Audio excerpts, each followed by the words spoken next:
자, 안녕하십니까. 자, 이 시간에는 소방원론 첫 시간으로 연소 이론에 대해서 좀 알아보도록 하겠습니다. 자, 연소 이론, 우리 교재 순서상 맨 첫 번째 나오는 파트죠. 지금 보시면 교재에서 연소의 정의에 대해서 먼저 나옵니다. 연소의 정의, 뭐라고 되어 있나요? 교재에 보면 물질이 산화하는 과정에서 생기는 온도 상승으로 인하여 열과 빛을 육안으로 감지할 수 있을 만큼 발생시키는 현상, 이렇게 이제 설명을 해놨는데, 한 문장으로 만약에 얘기를 한다 그러면 책에 있는 것처럼 열과 빛을 동반하는, 자, 열과 빛을 동반하는 급격한 산화 반응, 이렇게 되어 있습니다. 급격한 산화 반응입니다. 완만한 게 아니에요. 급격한 산화 반응. 여기서 우리가 이제 좀 눈여겨봐야 될 점은 열과 빛이 엔드 개념입니다. 빛이 동반하는 급격한 산화 반응이라는 뜻이에요. 여러분들 산화 반응이란 말은 많이 들어보셨죠? 산화 반응은 공기 중에 산소와 결합하는 반응입니다. 그러면 우리 주변에 공기 중에 산소와 결합하는 산화 반응의 사례가 굉장히 많죠. 예를 들면 못이 오랜 시간 동안 녹이 쓴다든가, 또는 음식물이 상한다든가, 이런 것들도 전부 다 산화 반응이라고 볼 수가 있어요. 그런데 못이 녹슬 때 이와 같이 열과 빛을 동반하느냐 이 말이죠. 물론 우리가 느끼기에 우리가 감지하지 못할 정도의 미량의 열은 발생합니다. 그러나 빛은 발생하지 않습니다. 그래서 우리는 못이 녹쓰는 산화 반응을 연소라고 하지 않는 거예요. 또한 음식물이 상하는 경우도 역시 마찬가지죠. 미량의 열은 발생할 수 있지만 빛은 발생하지 않습니다. 또한 설사 빛이 발생한다 하더라도 이렇게 급격한 갑작스러운 산소와의 반응을 통하는 경우가 바로 연소가 되는 거거든요. 자, 그래서 앞으로 이제 우리가 보통 이제 화재 화학 분야에서 얘기할 때는 연소란 무엇인가라고 만약에 물어본다면 산화 반응이다, 이렇게 생각을 하시면 되겠습니다.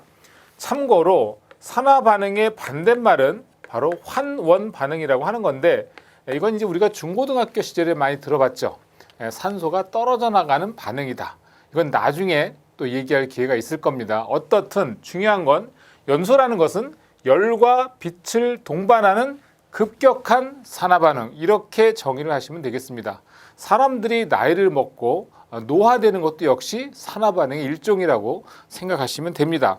자, 그럼 이와 같은 연소가 이루어지기 위한 요소가 있겠죠. 그걸 이제 우리가 보통 연소의 3요소, 이렇게 얘기를 하는데, 연소의 3요소라고 하는 것은 모든 대한민국의 강사들 중에는 연소론을 가리키는 사람들은 대부분이 다 이렇게 강의를 합니다. 가산점이라고 강의를 하죠. 가산점. 우리 공부 좀 잘하면 받을 수 있는 가산점.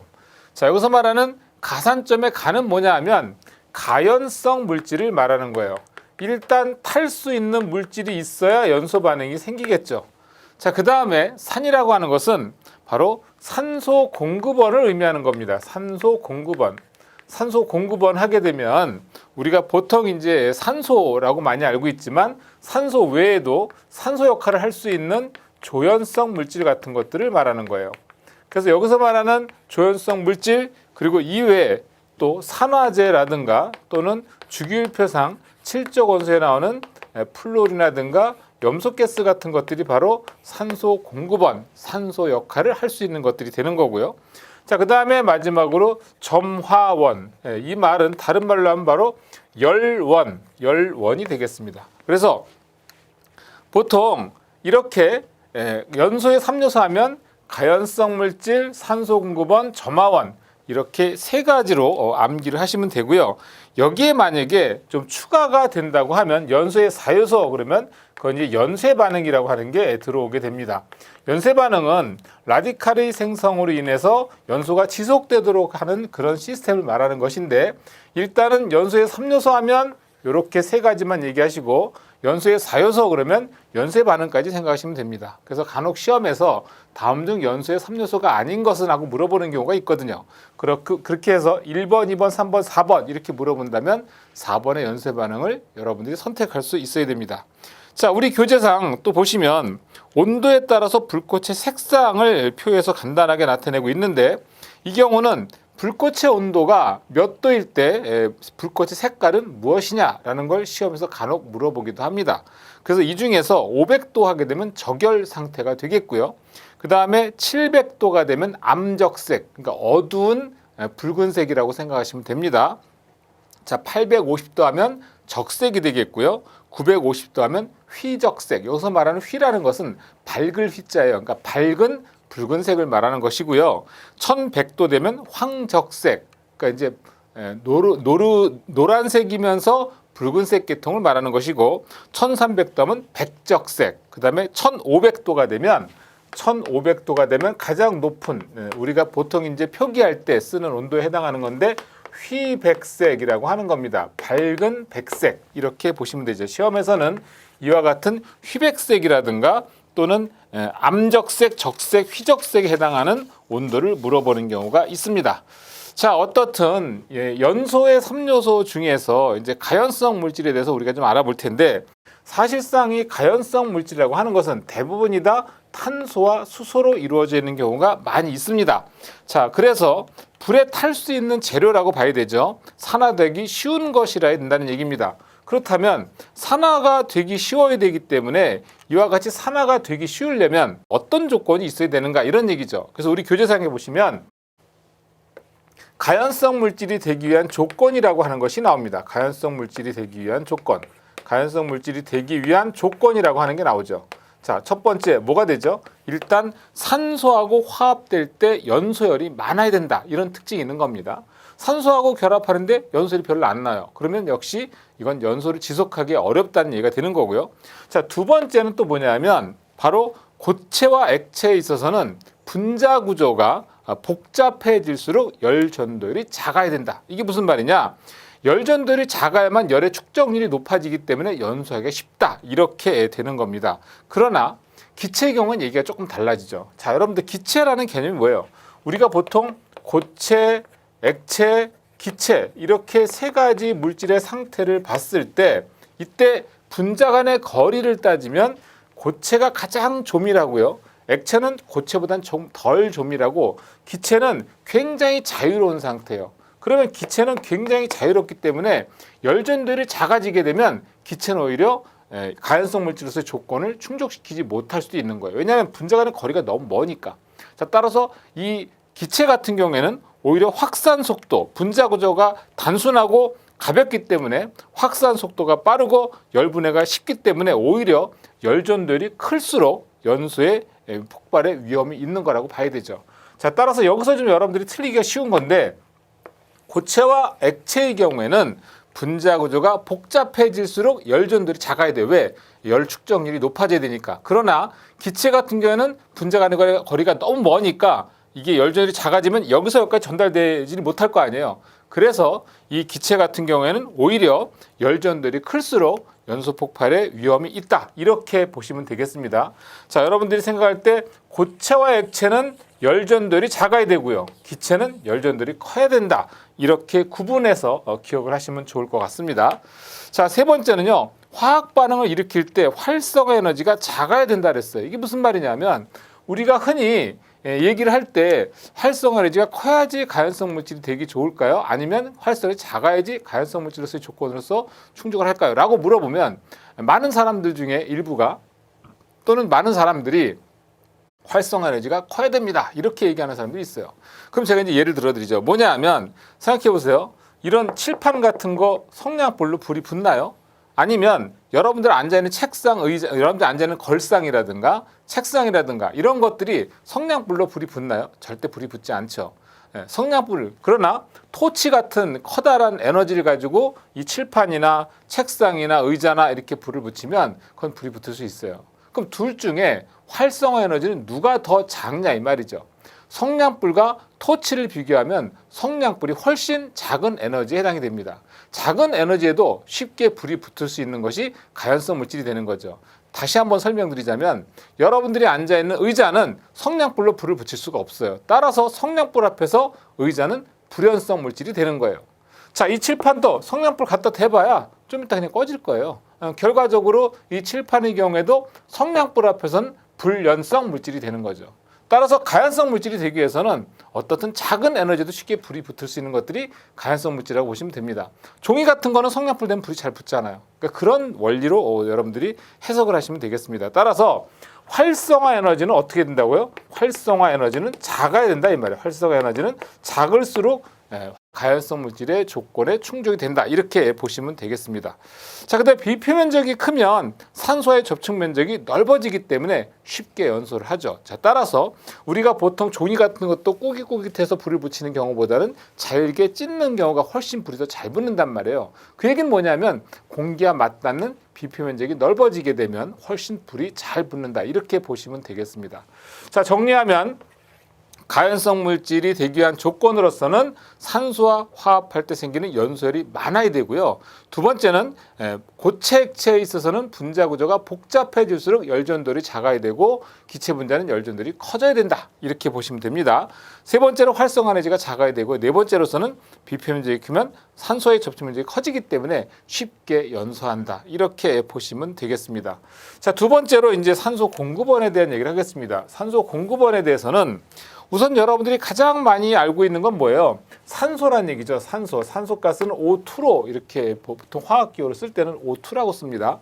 여러분들 비교했을 때 O라고 하는 건 그냥 발생기 산소예요. 이거는 공기 중에 산소를 나타내는 화학식은 아닙니다. 자, 이 산소라고 하는 것은요. 산소라고 하는 것은 공기 중에 약 20.8% 정도가 존재하고 있습니다.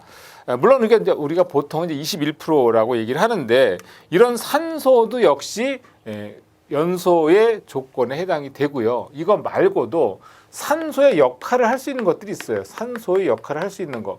자, 여러분들 아직 듣기에 처음에는 낯설게 느껴질지 모르겠지만 위험물법에 가면 위험물은 보통 6개류로 나눠지거든요. 그래서 1류부터 6류까지 나눠지는데 이 가운데는 2류부터 5류는 해당 사항이 없고요. 일단 물론 이제 5류도 좀 이따 말씀을 드릴 텐데 1류는 산화성 고체라고 하는 거예요. 산화성 고체. 산화성 고체가 되겠고 6류가 바로 산화성 액체가 되겠습니다. 그러면 이들의 경우에는 다 산소를 가지고 있다는 얘기예요. 따라서 산소의 역할을 할 수 있다는 뜻입니다. 그래서 산소의 역할을 할 수 있는 1류 산화성 고체나 6류 산화성 액체는 역시 산소 공급원이 될 수 있습니다. 아직 첫 시간이기 때문에 왜 이게 산소 역할을 하죠? 라고 궁금해할 수 있습니다. 뒤에 가면 위험물 안전관리 파트에서 좀 더 자세하게 설명을 하니까 일단은 얘네들은 산소 역할을 할 수 있는 것들이다. 이렇게 일단 생각을 해주시기 바랍니다. 자, 그 다음에 여기 이제 중간에 오류라고 있는데 오류는요, 자기 반응성 물질이라고 해요. 이 경우도 역시 산소를 포함하고 있습니다. 그래서 이 경우도 역시 산소 공급원 역할을 한다. 이렇게 보시면 돼요. 이거 외에도요, 우리가 보통 이제 그 조연성 기체라고 하는 것이 있어요. 뭐냐면, 플루오린, F2, 사실 이 불소가스 같은 경우에는 우리가 보통 성면이라고 하는 건 불연제로 알려져 있는데 불연제인 성면도 불소가스 기류화에서는 굉장히 잘 탑니다. 그래서 역시 산소 역할을 하는 거예요. 이거 외에도 염소가스도 그렇고요. 또는 아산화질소라고 하는 것들, 이런 것들이 전부 다 산소 공급원 역할을 합니다. 그러니까 산소는 아니지만 산소와 같은 역할을 한다. 이렇게 생각하시면 됩니다. 자, 그 다음에 이제 점화원이 되겠습니다. 점화원. 점화원의 경우에는 어떤 물질이 발화하는 데 있어서 필요한 최소 에너지를 제공할 수 있는 그런 것들을 말하는 거예요. 예를 들면 정전기라든가 화기라든가 전기라든가 또는 마찰 여러분들 손을 한번 막 비벼 보세요. 그럼 열이 나잖아요. 그런 열로도 역시 점화원이 될 수 있다는 얘기고 커다란 충격 이런 것도 역시 점화원이 될 수 있다는 거죠. 자, 여러분들 그게 잘 와닿지 않는다면 아마도 예전에 원시인들이 불을 만들 때는 부싯돌을 가지고 불을 만들었잖아요. 마찰을 시켰단 말이에요.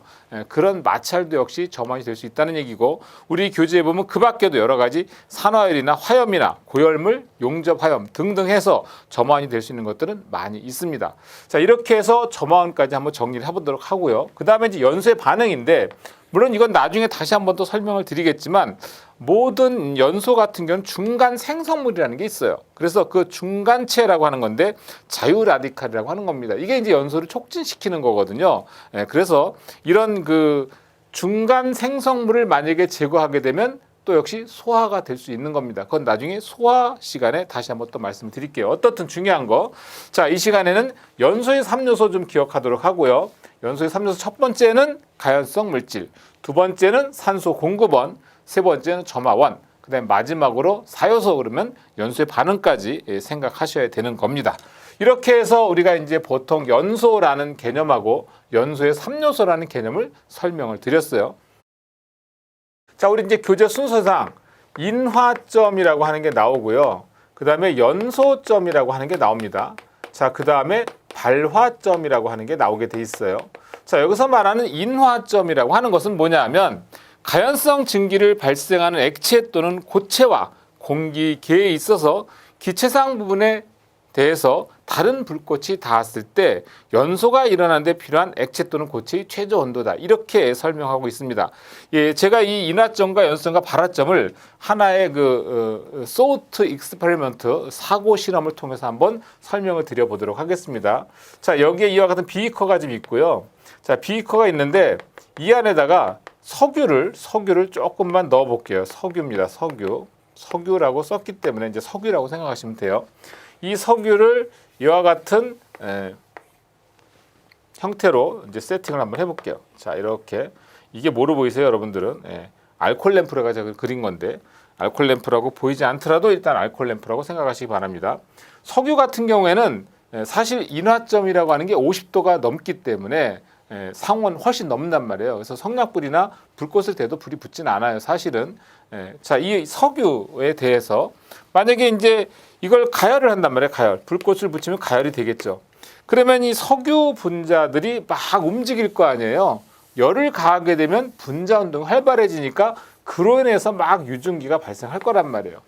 자, 그런데 처음에는 불꽃을 댔을 때 불이 안 붙다가 이걸 가열함에 따라서 온도가 점점 상승하게 되고 그에 따라서 유증기가 좀 더 많이 발생하고 약 39도 내지 49도 됐을 때 성냥불을 딱 댔더니 불이 붙었어요. 근데 성냥불을 제거했더니 불이 꺼졌습니다. 이 얘기는 뭐냐면 불꽃을 대고 있을 때만 불이 붙는 걸 이걸 인화점이라고 하는 거예요. 다시 한번 정의하겠습니다. 뭐냐면 가열을 해서 온도가 어느 정도 일정한 온도에 올라갔어요. 그리고 불꽃이 닿았을 때 불이 붙는 경우, 불꽃을 떼었을 때 불이 꺼지는 경우, 이게 바로 인화점이 되겠습니다. 자, 그 다음에 계속 가열하게 되면 계속 유증기는 많이 나올 거예요. 이때 어느 순간 불꽃을 댔는데 불이 붙었어요. 근데 불꽃을 떼어냈더니 그래도 불이 남아 있습니다. 이런 경우가 바로 연소점이 되겠습니다. 그러면 인화점보단 연소점이 조금 더 높은 온도라고 생각하시면 돼요. 자, 그 다음에 계속 불꽃을 붙이는 거예요. 계속 불을 가열을 하는 거예요. 가열하다 보면 어느 순간 자기 혼자 불이 탁 붙어버리는 포인트가 생깁니다. 성냥불 없이도 그냥 불이 붙는 포인트가 생겨요. 그걸 우리가 발화점이라고 합니다. 발화점. 자, 그래서 제가 지금 설명드린 이 사고 실험을 통해서 우리 교재 있는 걸 정리해보자면 인화점은 아까 설명드렸고요.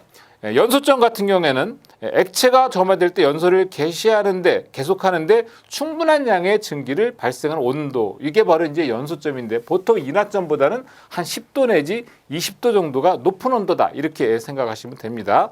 자, 발화점은 뭐라고 돼 있어요? 자, 가열만으로 연소를 시작하는 최저 온도, 이게 바로 발화점이 되겠죠. 자, 그 다음에 나오는 게 이제 바로 이제 자연발화가 되겠습니다. 자, 자연발화.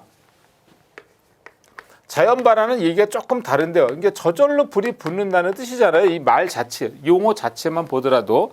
그래서 우리 책에서 뭐라고 되어 있냐면 가연성 물질 또는 혼합물이 외부에서 가열 안 하는 거예요. 가열 없이 내부의 반응열의 축적만으로 발화점에 도달하여 연소를 일으키는 현상, 이렇게 되어 있습니다. 이 얘기는 뭐냐면 이건 오랜 시간의 열의 축적이에요. 그래서 무슨 분해열이라든가 산화열이라든가 흡착열이라든가 미생물 발열이라든가 이런 화학 반응열에 의해서 열이 축적이 되는 거예요. 그러면 누가 가열한 건 아니죠. 그러니까 이런 화학 반응열에서 열이 축적이 됐다가 불이 붙는 포인트가 돼서 불이 탁 붙어버리는 게 바로 자연발화라고요. 그래서 시험에서 굉장히 많이 나옵니다. 이 자연발화 형태, 분해열에 의한 자연발화, 산화열에 의한 또는 흡착열, 미생물 발열, 이런 어떤 형태의 자연발화가 있는지를 좀 알아볼 필요가 있어요. 그래서 시험에서는 간혹 가다가 다음 중 분해열에 의한 자연발화 형태는 어느 것이냐, 그래놓고 1번에 셀룰로이드, 2번에 건성류, 3번에 활성탄, 뭐 4번에 퇴비 이런 식으로 구분해서 문제를 내기도 하거든요. 그래서 이 자연발화 형태는 반드시 학습이 필요한 부분이 되겠고요. 그래서 이런 자연발화에 영향을 주는 요소가 뭐가 있을까요? 열의 축적되는 상태라든가 열의 전도율이라든가 퇴적하는 방법, 공기의 유동이라든가 발열량이라든가 등등 이런 것들이 바로 자연발화에 영향을 주는 요소가 되겠고요. 이와 같은 자연발화를 방지할 수 있는 예방법이 뭐가 있을까? 이것도 시험에서 굉장히 많이 나옵니다. 별표를 한 1000개는 하고 싶어요. 시험에 너무 잘 나오니까. 자, 첫 번째, 자연발화가 예방되려면 우선 열의 축적을 방해를 해야 되니까 뭐가 돼야 돼요? 통풍이 잘 돼야 된다. 통풍. 이게 되게 중요한 말이고요.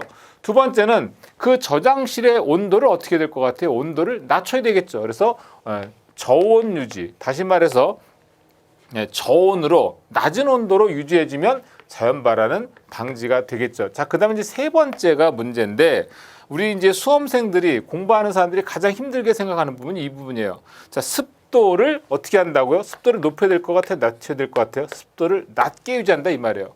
이상하다. 습도가 높으면 물이 축축하다는 얘기니까 불이 잘 안 붙는 거 아닌가라고 생각하기 쉽습니다. 그게 아닙니다. 여기서 말하는 이 자연발화 예방법이라고 하는 것은 위험물의 저장소를 말하는 거예요. 그래서 우리가 흔히 말하는 산불이나 이런 거하고는 좀 다른 얘기예요. 산불은 당연히 습도가 높으면 불 붙기가 어렵죠. 그러나 이 화학약품을 저장하고 있는 저장소 같은 경우에는 그 저장소의 온도, 저장소 내의 습도가 높게 되면 오히려 열의 축적이 용이해진다는 뜻이에요. 자, 무슨 얘기냐? 여러분들 한번 요즘은 이제 혹시 목욕탕 잘 가보셨는지 모르겠는데 목욕탕에 가보시면 이제 습식 사우나가 있고 건식 사우나가 있단 말이에요. 근데 어디가 더 땀 배출이 더 용이합니까? 건식 사우나 같은 경우에는 별로 습하지 않기 때문에 열이 축적하기가 어려워요. 그러나 습식 같은 경우에는 중간중간에 공기 수분이 있기 때문에 한번 열을 받으면 얘가 빠져나가지 못하는 거예요. 그래서 더 더워요. 우리 여름에도 어때요? 여름에도 비가 오는 날 더 땀이 많이 나고 덥잖아요. 근데 햇볕만 내리쬐는 날에는 그늘만 가도 시원하단 말이에요. 그런 차이가 있는 거예요. 그래서 습도가 높을수록 오히려 열의 축적이 용이해지기 때문에 습도를 낮게 유지하는 게 되게 중요합니다. 자, 그 다음에 이제 연소 범위라고 나옵니다. 연소 범위. 연소 범위라고 하는 것은 이것은 이제 연소가 일어나는데 필요한 공기 중의 가연성 가스의 농도를 말하는 겁니다. 그래서 가스나 또는 증기가 공기 중에서 점화되어도 연소하지 않는 그 물질의 최저 농도를 폭발 하한계라고 하고요. 또 착화가 일어나지 않는 최고의 농도를 폭발 상한계라고 하는 겁니다. 자, 여기서 지금 굵은 글씨로 써놓은 게 있는데 이건 좀 암기가 필요해요. 수소 같은 경우에는 폭발 하한 값이 4.0이고 상한값이 75가 되겠습니다. 자, 그 다음에 일산화탄소 같은 경우에도 12.5에서 그 다음에 74.0이 되겠습니다. 자, 여기서 말하는 이 얘기는 이 4보다 더 낮은 농도에서는 불이 붙지 않는다는 뜻이고 이보다 큰 농도에서 역시 불이 붙지 않는다는 뜻이에요. 그러니까 반드시 이 범위 내에 있어야만 연소가 일어날 수 있다. 이게 바로 연소 범위가 되겠습니다. 간혹 우리 학생들 중에서 CO 하면 보통 이제 불이 나면 화재가 났을 때 많이 발생하는 가스가 이제 CO2하고 CO인데 왜 CO가 불이 또 붙는다는 거죠? 이거 생각할 수 있거든요. 일산화탄소는요. 이건 아직 완전히 산화가 된 상태가 아니에요. 그래서 일산화탄소는 또 산소가스와 만나서 다시 CO2가 됩니다. CO2는 불연성 기체죠. 불연성이기 때문에 더 이상 타지 않는 거예요. 산화 반응이 이미 끝났기 때문에. 그러니까 연소라는 건 산화 반응이 계속 가능하다 그러면 연소는 일어나는 거죠. 그래서 CO 같은 경우에는 아직 불완전 상태, 산화가 다 끝난 상태가 아니에요. 그래서 이런 경우에는 보통 이제 일산화탄소는 가연성 가스가 되는 거고요. 그래서 간혹 가다가 불났을 때 2차 폭발이 일어나는 이유가 바로 이런 일산화탄소 때문이라고 생각을 하셔도 됩니다. 자, 우리 교재에 나와 있는 좀 수소나 일산화탄소, 메탄, 프로판, 아세틸렌, 또 벤젠, 이氧화탄소, 가솔린 이 정도는 연소 범위를 좀 암기를 하셔야 돼요. 이건 뭐 암기하셔야 됩니다. 시험에서 많이 나오기 때문에. 자, 이와 같은 연소 범위 같은 경우에 그 영향을 주는 팩터를 좀 생각을 해보면 첫째, 온도 영향. 온도가 높아지면 어때요? 분자 운동이 활발해지죠. 그러니까 연소 범위가 어떻게 돼요? 전체적으로 넓어진단 말이에요. 그다음에 압력이 증가할수록 연소 하한은 변하지 않는데 오히려 연소 상하는 넓어진다. 결국은 연소 범위가 넓어진다는 뜻이에요. 자, 근데 농도 어때요? 산소 농도가 증가하게 되면 증가할수록 어떻게 돼요? 연소 범위가 넓어지죠. 산소는 아무래도 연소에 영향을 미치니까. 자, 따라서 산소 농도가 증가할수록 연소 범위가 넓어진다라는 얘기고, 불활성 기체를 첨가하면 연소 범위가 좁아지죠. 왜냐하면 우리 이 공기 중에 예를 들어 생각해보세요. 이 밀폐된 공간 안에 산소가 약 21%가 있는데 이 안에다가 비활성 기체를 막 넣게 되면 어떻게 돼요? 상대적으로 산소 농도가 낮아지는 거죠. 그렇기 때문에 연소 범위는 좁아지게 된다. 이렇게 되는 겁니다.